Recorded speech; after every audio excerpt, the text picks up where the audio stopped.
Bihar board class 10th का ये SST social science का ये हिस्ट्री इतिहास बुक है और इस वीडियो में हम इसका फर्स्ट चैप्टर यूरोप में राष्ट्रवाद, बहुत बड़ा चैप्टर है यूरोप में राष्ट्रवाद। इस चैप्टर का पूरा जो है हम प्रश्नोत्तर आपको बताएंगे दीर्घोत्तरीय छोड़ करके। दीर्घोत्तरीय अगर आपको चाहिए तो कमेंट बॉक्स में आप लिखिएगा, वो आपको अगली वीडियो में ज़रूर बताया जाएगा। चलिए देखिए, यहाँ से क्वेश्चन शुरू होता है और हम एक एक क्वेश्चन आपके लिए सॉल्व करेंगे।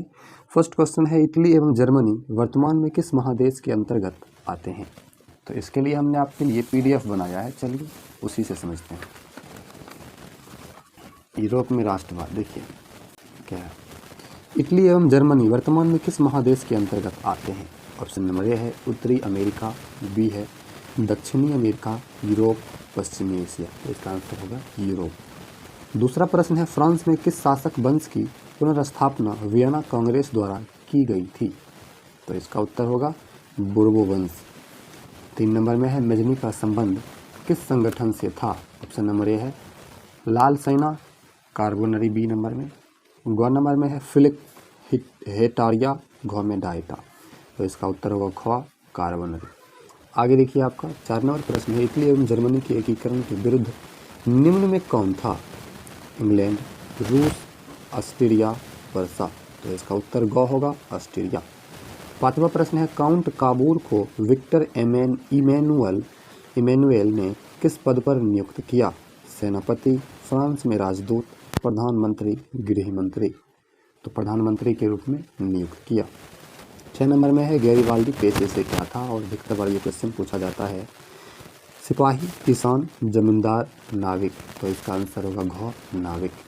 आगे है, जर्मन राइन राज्य का निर्माण किसने किया था? लुई 18वां, Napoleon Bonaparte, Napoleon third, Bismarck. तो इसका उत्तर होगा नेपोलियन बोनापार्ट। अगला है, जालबेरिन एक संस्था थी क्रांतिकारियों की, व्यापारियों की, विद्वानों की, पादरी सामंतों का। उत्तर होगा व्यापारियों की। 9वां प्रश्न है, रक्त एवं लौह की नीति का अवलंबन किसने किया था? Mazzini, Hitler, Bismarck, William second. तो उसका उत्तर होगा इसका बिस्मार्क। अगला है, फ्रैंकफर्ट की संधि कब हुई? 1864, 1866, 1870, 1871। उत्तर होगा घ 1871 ईस्वी। 11 नंबर में है, यूरोप वासियों के लिए किस देश का साहित्य एवं ज्ञान विज्ञान प्रेरणा स्रोत रहा? जर्मनी, यूनान, तुर्की, इंग्लैंड। तो इसका उत्तर होगा ख यूनान। अगला है 12 नंबर, 1829 ईस्वी की एड्रियानोपोल की संधि किस देश के साथ हुई? तुर्की, यूनान, हंगरी, पोलैंड। इसका उत्तर होगा क तुर्की।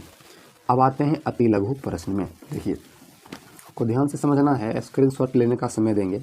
राष्ट्रवाद क्या है? तो इसका उत्तर होगा राष्ट्रवाद राष्ट्र के प्रति प्रेम, भौगोलिक, सांस्कृतिक और समाज में रहने वाले लोगों में एकता की भावना को राष्ट्रवाद कहते हैं। मेजनी कौन था? मेजनी को इटली के आंदोलन का मसीहा कहा जाता है। मेजनी का जन्म 1805 में जिनेवा में हुआ था। उन्होंने यंग इटली नामक संगठन की स्थापना की। अगला क्वेश्चन है, जर्मनी की एकीकरण की बाधाएं क्या थी? चलिए सॉल्व करते हैं। तो इसका उत्तर होगा, जर्मनी के एकीकरण के अनेक बाधाएं। जर्मनी लगभग 300 छोटे बड़े राज्यों में बटा हुआ था। धार्मिक और जातीय रूप से उनका विचार एक नहीं था। तो ये सारी बाधाएं जर्मनी की एकीकरण की थी। अगला क्वेश्चन है, मेटरनिख युग क्या है? मेटरनिख अपने समय का सबसे महत्वपूर्ण और सबसे प्रभावशाली शासक था। यूरोप में 1815 से 1848 ईस्वी तक की यूरोपीय इतिहास का काल मेटरनिख युग के नाम से जाना जाता है। यह था अति लघु। अब आते हैं लघु उत्तरीय प्रश्नोत्तर। क्वेश्चन 1 है, 1848 के फ्रांसीसी क्रांति के कारण क्या थे? फ्रांसीसी यहाँ पर होगा कारण क्या थे? फ्रांस का शासक लुई फिलिप उदारवादी और महत्वाकांक्षी था। उसने 1840 में बीजो को प्रधानमंत्री नियुक्त किया था, कि जो कट्टर प्रतिक्रियावादी था। लुई फिलिप अमीरों को पसंद करते थे, उसका कोई अच्छा नहीं था। देश में भुखमरी और बेरोजगारी चरम पर थी, लोग उनसे नाराज रहने लगे। इन सभी कारणों ने 1848 के फ्रांसीसी क्रांति को जन्म दिया। अगला प्रश्न आपका है, इटली जर्मनी के एकीकरण में ऑस्ट्रिया की भूमिका क्या थी? इसका उत्तर होगा इटली का एकीकरण ऑस्ट्रिया और पिडमॉन्ट में सीमा के विवाद को लेकर ऑस्ट्रिया और इटली में युद्ध हो गया। युद्ध में ऑस्ट्रिया की हार हुई और पिडमॉन्ट लंबाडी पर अधिकार कर लिया और इटली का एकीकरण पूर्ण हुआ। यहाँ पर होगा पिडमॉन्ट।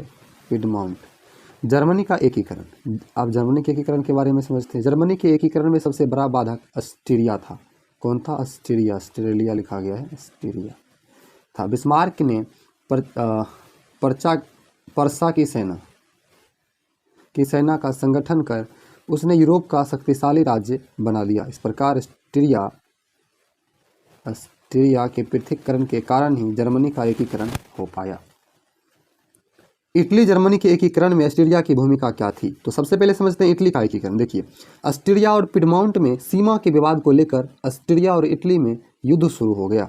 युद्ध में ऑस्ट्रिया की हार हुई, पिडमॉन्ट लंबाडी पर अधिकार कर लिया और इटली का एकीकरण पूर्ण हुआ।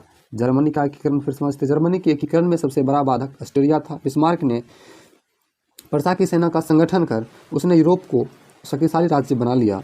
इस प्रकार ऑस्ट्रिया के पृथक्करण के कारण ही जर्मनी का एकीकरण हो पाया। तीसरा आपका प्रश्न है, यूरोप में राष्ट्रवाद को फैलाने में नेपोलियन बोनापार्ट किस तरह सहायक हुआ? तो इसका उत्तर होगा नेपोलियन बोनापार्ट ने न सिर्फ जर्मनी एवं इटली में राष्ट्रीयता की स्थापना में मदद की, बल्कि संपूर्ण यूरोप के देशों में राष्ट्रीयता को लेकर उथल पुथल हुआ और इसके साथ राष्ट्रीयता के मूल में लोकतांत्रिक विचारों का उदय हुआ। अगला है गैरीबाल्डी के कार्यों की चर्चा करें। गैरीबाल्डी पेशे से एक नाविक और मेजनी के विचारों का समर्थक था। गैरीबाल्डी सर्व क्रांति का समर्थक था। वह इटली के रियासतों का एकीकरण करके इटली में गणतंत्र की स्थापना करना चाहता था, किंतु बाद में काउंट काबूर, यहाँ पर होगा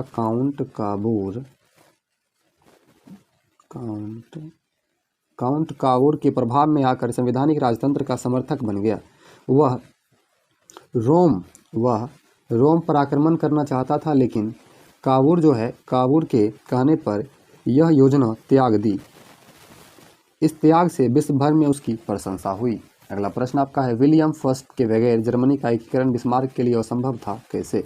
उत्तर होगा विलियम प्रथम जानता था कि जर्मनी के एकीकरण के मार्ग में ऑस्ट्रिया सबसे बड़ा बाधक है। इसे हटाए बिना जर्मनी का एकीकरण संभव नहीं है। अतः ऑस्ट्रिया से मुक्ति पाने के लिए उसे युद्ध में हराना जरूरी था। विलियम की इसी नीति के कारण बिस्मार्क ने रक्त एवं लौह की नीति का अवलंबन किया तथा जर्मनी का एकीकरण संभव हुआ। देखिए, तो हमने जितना आपको बताया था शुरू में, इस वीडियो में उतना जान लिए हैं। सुविचार है, सब्र करना पड़े तो कर लेना, दुनिया से लड़ना पड़े तो लड़ लेना, उगते सूरज को सब सलाम करते हैं, तुझे वक्त लगे वो सूरज बनने में तो वो वक्त लगा लेना। तो बहुत अच्छी लाइनें हैं, लेकिन आपको बहुत मेहनत करनी पड़ेगी। देखिए, सफलता जो है यूँ मिलती नहीं है किसी को, उसके लिए बहुत समय देना पड़ता है और समय जो है लगातार देना पड़ता है। सफलता समय मांगती है, कंटिन्यूटी। तो आपको अच्छा रैंक लाना है, 10th में अच्छा नंबर लाना है और नॉलेज भी चाहिए, तो हमारे साथ आप ज़रूर जुड़िए। वीडियो को आप लाइक करके चैनल को सब्सक्राइब कर लीजिए। Thank you.